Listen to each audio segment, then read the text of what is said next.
여러분, 잘 사는 게 뭘까요?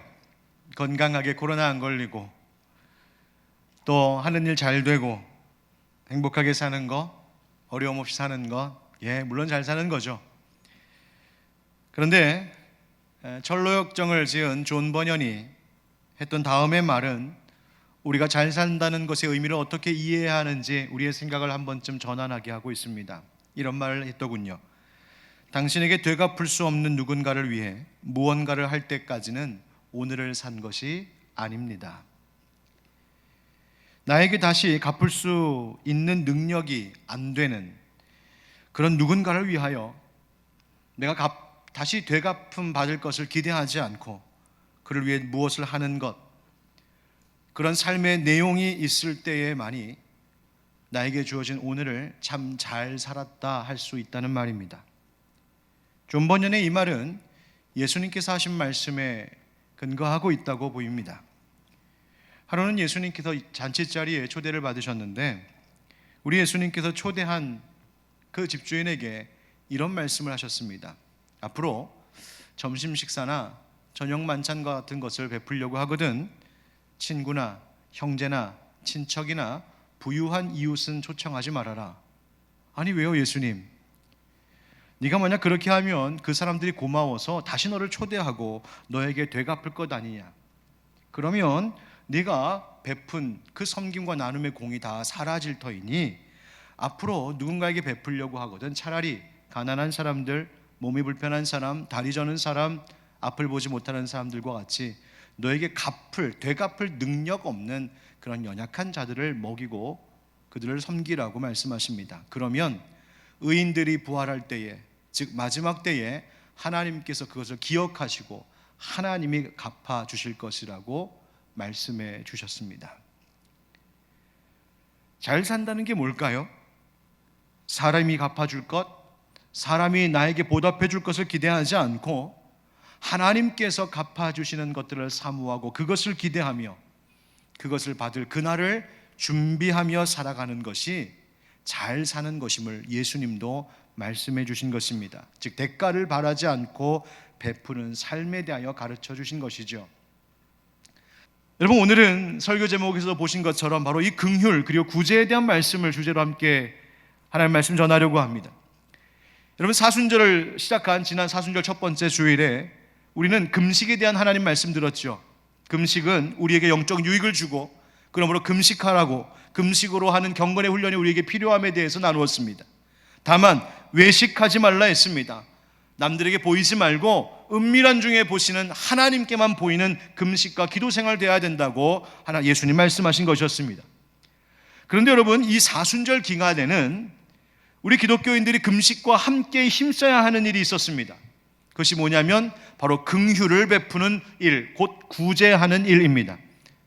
오늘 본문 이사야 58장 9절부터 12절 말씀, 그 앞에 나오는 6절 7절의 말씀을 보면 하나님이 이렇게 말씀하신 것이 있었어요.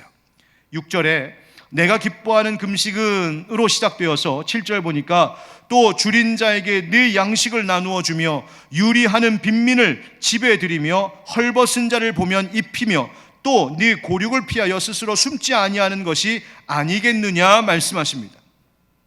하나님 왜 이런 말씀하시냐면요, 앞에 이스라엘 백성들이 하나님께 따질 때 물었던 것이 있습니다. 하나님, 저희가 절기만 되면 금식합니다. 하나님, 제가요 잊지 않고 정말 배고픈 거 꼭 참고 제가 금식 열심히 하는데 하나님, 우리가 금식하는 거 보고 계십니까? 우리가 금식하며 기도하는데 하나님 어찌 알아주진 않으십니까? 아직도 왜 문제가 해결되지 않고 우리 가운데 이런 일들이 있습니까? 조금은 따지듯 하나님께 물었습니다.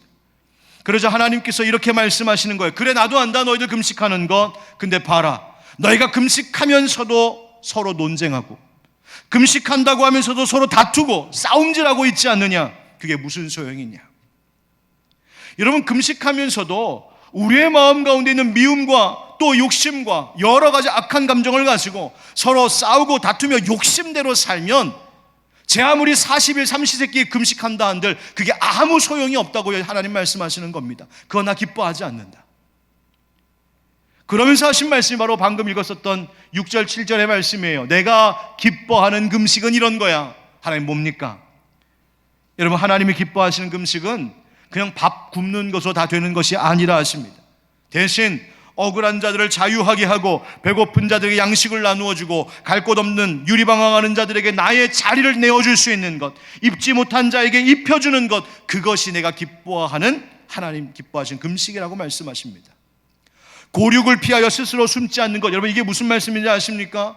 부모, 형제, 자식, 친척 등 가까운 이들이 어려움을 당했을 때 모른 척하지 않고 도와줘야 된다는 말입니다. 부모님이 홀로 계신데 내 형제가 어려움 가운데 있는데 내 친척이 곤란함에 빠졌는데 부모님도 살필 줄 모르고 공경할 줄 모르고 베풀 줄 모르고 형제도 올 줄 모르고 친척들 도와달라 할 때 모른 척 전화 안 받고, 이러한 모습들이 하나님이 기뻐하시지 않는 일이라고, 오히려 적극적으로 베풀고 나누는 일이 하나님 기뻐하시는 금식과 같은 일이라고 말씀하시는 겁니다. 여러분, 진실한 금식의 의미가 뭐라고 하시는 겁니까? 정의를 회복하고 베풀고 섬기는 사랑의 나눔이 반드시 전제되어야 한다는 것이에요. 그것이 바로 진정한 금식의 의미를 온전케 하는 길이라고 가르쳐 주십니다.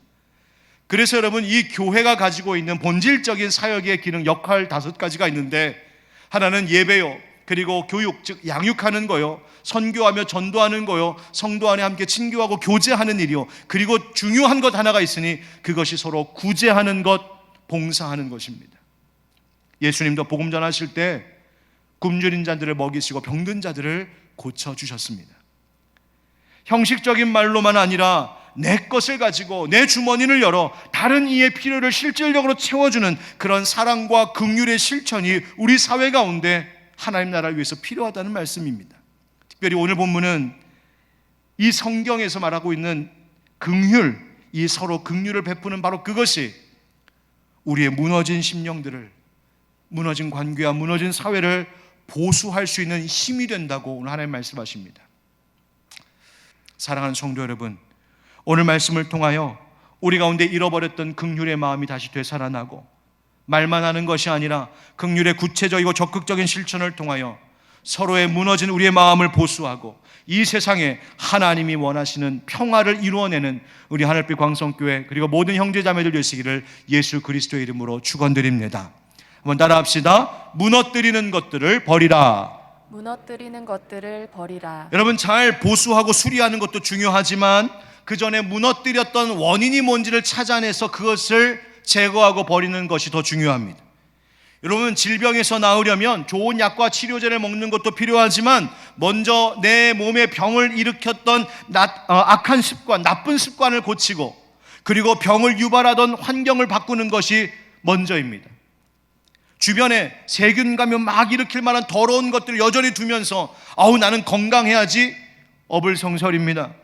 상한 음식 계속 먹으면서, 몸에 좋지 않은 거 계속 먹으면서 배 아프지 않게 약 먹고 몸에 좋다 하는 보조제 먹고, 그거 어리석은 짓입니다.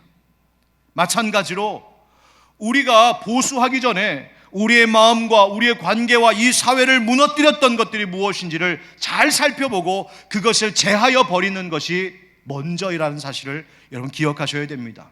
그래서 하나님은 우리 세대를 향하여서 이렇게 오늘 말씀하십니다. 9절 하반절 다 같이 시작.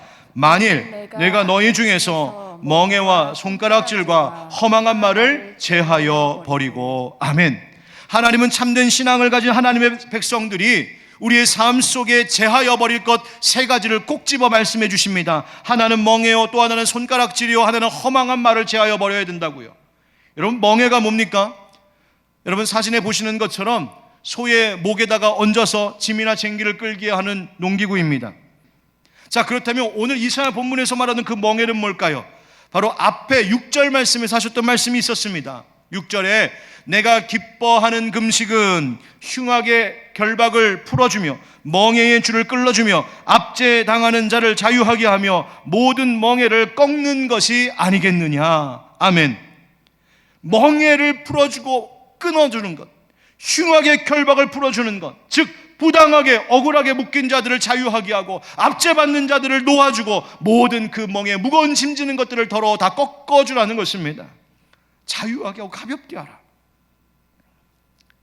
여러분, 손가락질, 제하여 버리라고 말씀하십니다. 그게 뭐예요? 삿대질하는 겁니다. 남을 비방하고 폭언과 폭력을 일삼는 일이죠. 그것도 제하여 버리라 하십니다. 여러분, 예부터 우리 그런 말 많이 했지 않습니까? 삿대질하면 나머지 세 손가락은 누굴 가리킨다고요? 굳이 또 이렇게 하는 분도 계시. 누굴 가리킨다고요? 나를 가리키는 것이라고요. 그래서 제가 이렇게 하고 한번 욕해 보려고 했더니 안 되더군요. 이렇게 하니까 말이 공손하게 나올 수밖에 없어요. 여러분, 삿대질 버리라 하십니다. 무슨 말이에요? 말로 상처 주고 비난하고 조롱하는 것 그쳐야 한다는 말입니다. 허망한 말이란 거짓된 말입니다. 무가치하고 무의미한 말들, 허황된 말들, 못되고 악한 말입니다.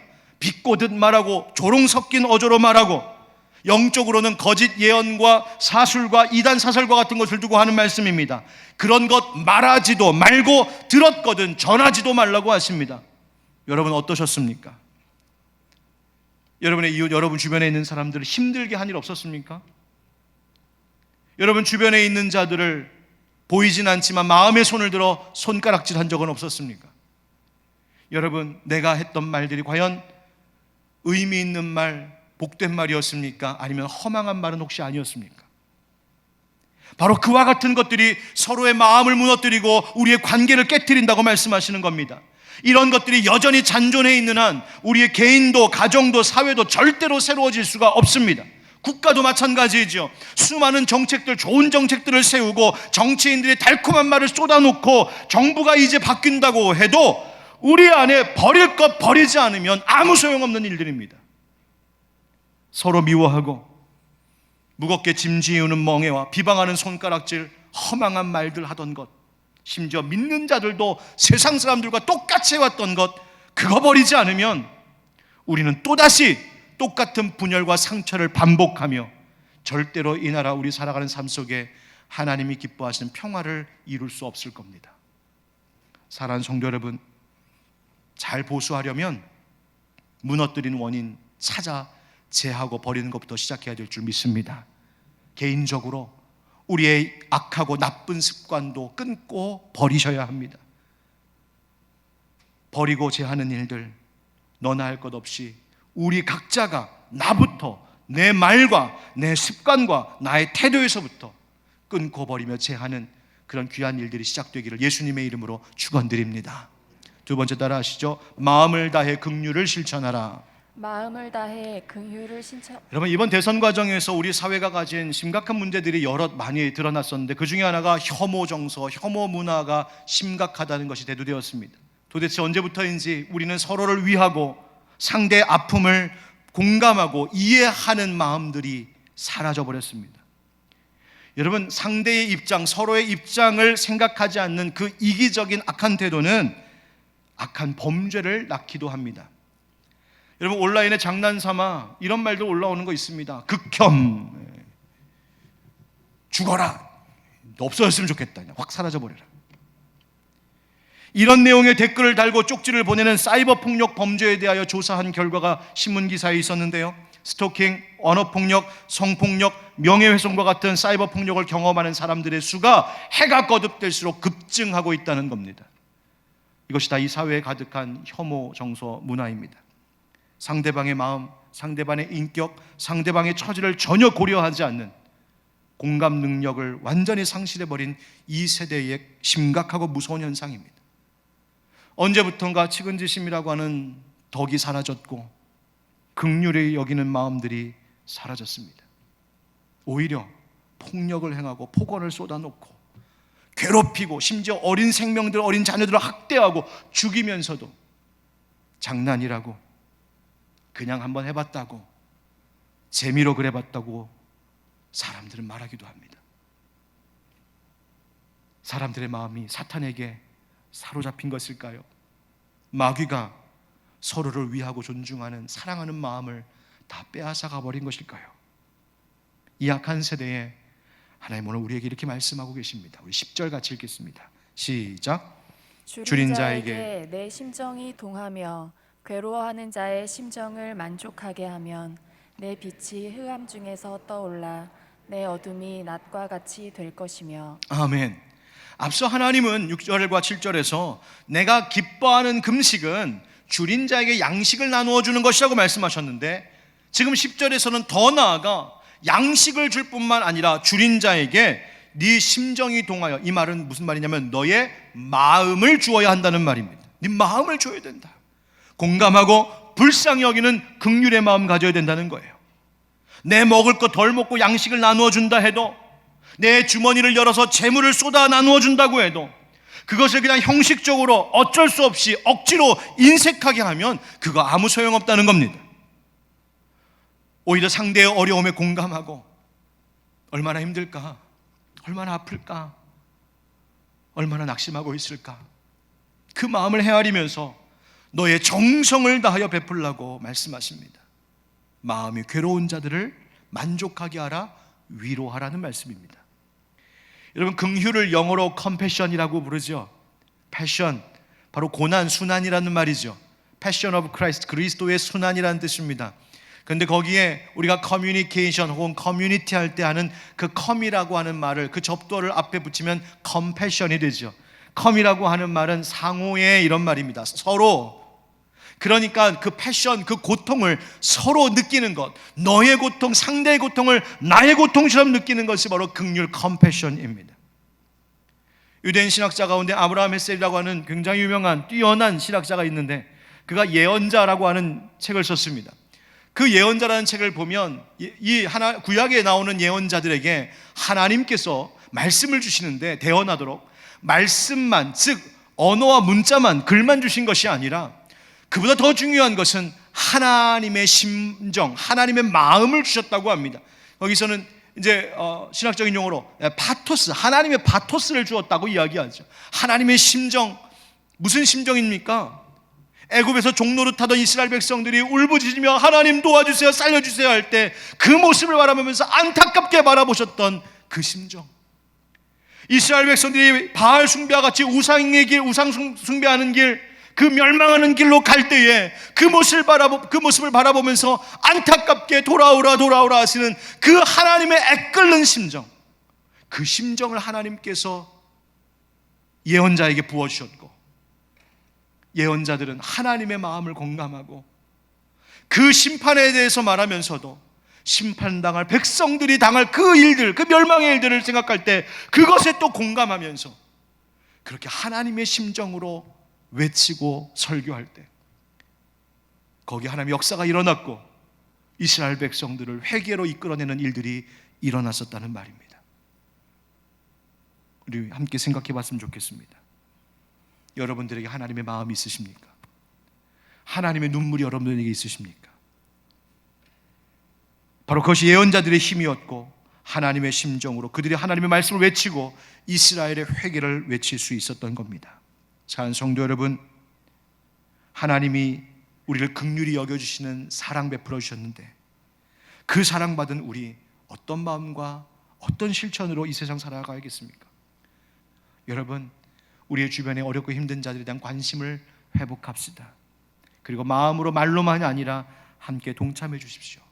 그러면 하나님께서 다음과 같은 복을 주시겠다고 약속하셨어요. 11절 우리 한번 같이 읽어보실까요? 시작. 여호와가 너를 항상 인도하여 메마른 곳에서도 내 영혼을 만족하게 하며 내 뼈를 견고하게 하리니 너는 물된 동산 같겠고 물이 끊어지지 아니하는 샘 같을 것이라. 아멘. 아멘. 하나님이 축복하신답니다. 내가 힘들고 어려운 이들, 마음이 괴로운 자들을 위로하고 만족하게 하면 하나님이 그런 나를 만족해 하신다고 약속하십니다. 하나님뿐만 아니라 뼈를 견고하게 하신대요. 오늘 관절 안 좋으신 분들 수지 받았습니다. 오늘 이 말씀 받아가세요. 뼈를 견고하게 하신대요.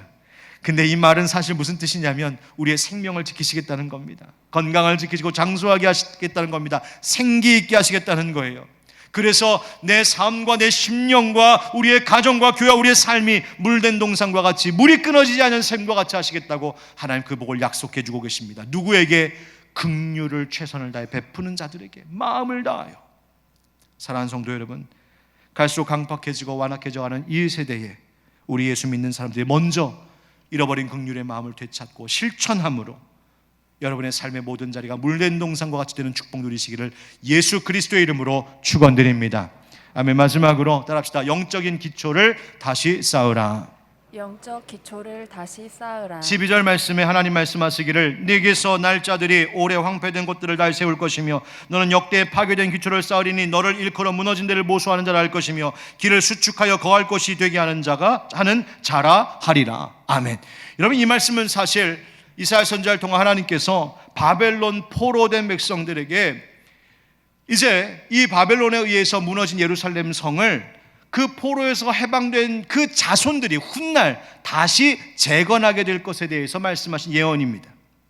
그런데 이 말씀은 영적으로 더 확장하여 우리에게도 적용되니 그것은 이스라엘의 영적인 자손들, 곧 예수 그리스도를 믿는 참 이스라엘은 바로 우리의 무너진, 영적으로 무너진 심령들, 무너진 관계와 무너진 이 세상을 다시 영적으로 일으켜야 되는 영적 재건, 영적 회복, 부흥을 일으킬 자들이 되어야 한다고, 그 일이 우리가 해야 될 사명이라고 말씀하고 계신 것입니다. 그래서 파괴된 기초를 다시 쌓으라 하십니다. 무너진 데를 보수하라고요. 길을 다시 고쳐서 새 길처럼 만들고 갈 곳 없는 자들의 거할 곳이 되게 하는 자들이 되어야 한다 하십니다. 그것이 우리의 사명이라고요. 여러분, 코로나를 비롯해 경제적인 어려움, 직장과 사업의 어려움 가운데 있는 이들이 많지 않습니까? 지친 심령으로 살아가고 있는 계신 분들이 많습니다. 가정이 흔들리고 직장이 위태롭고 불투명한 미래 때문에 불안한 가슴 가지고 하루하루를 겨우겨우 넘기며 살아가는 분들도 계십니다. 어떻게 해야 될까요? 그분들 위해서 무엇 해야 될까요? 우리가 할 수 있는 최선의 긍휼 사역이 무엇일까요? 그것은 우리의 영적 기초를 다시 쌓는 일입니다. 지쳐있는 나를 먼저 다시 일으키고, 그리고 어려움 속에 있는 이들도 영적으로 다시 든든해질 수 있도록 그들을 영적으로 돕는 것입니다. 여러분, 예수 그리스도의 복음이 우리와 그들의 영혼을 다시 살릴 수 있는 줄 믿습니다. 예수님의 길이요 진리요 생명이라고 하는 말씀을 잊지 마셔야 됩니다. 여러분, 우리가 내 주머니를 털어서 물질로 나눠줄 수도 있고 좋은 말로 위로도 할 수 있지만 우리가 할 수 있는 최고의 긍휼 사역, 최고의 구제 사역은 다름이 아닌 예수 복음 전하는 전도라는 사실을 잊지 마시기 바랍니다. 마태복음 5장 7절 예수님 말씀하셨어요. 같이 읽을까요? 시작. 긍휼히 여기는 자는 복이 있나니 그들이 긍휼히 여김을 받을 것이며. 야고보서 2장 13절 시작. 긍휼을 행하지 아니하는 자에게는 긍휼 없는 심판이 있으리라. 긍휼은 심판을 이기고 자랑하느니라. 아멘.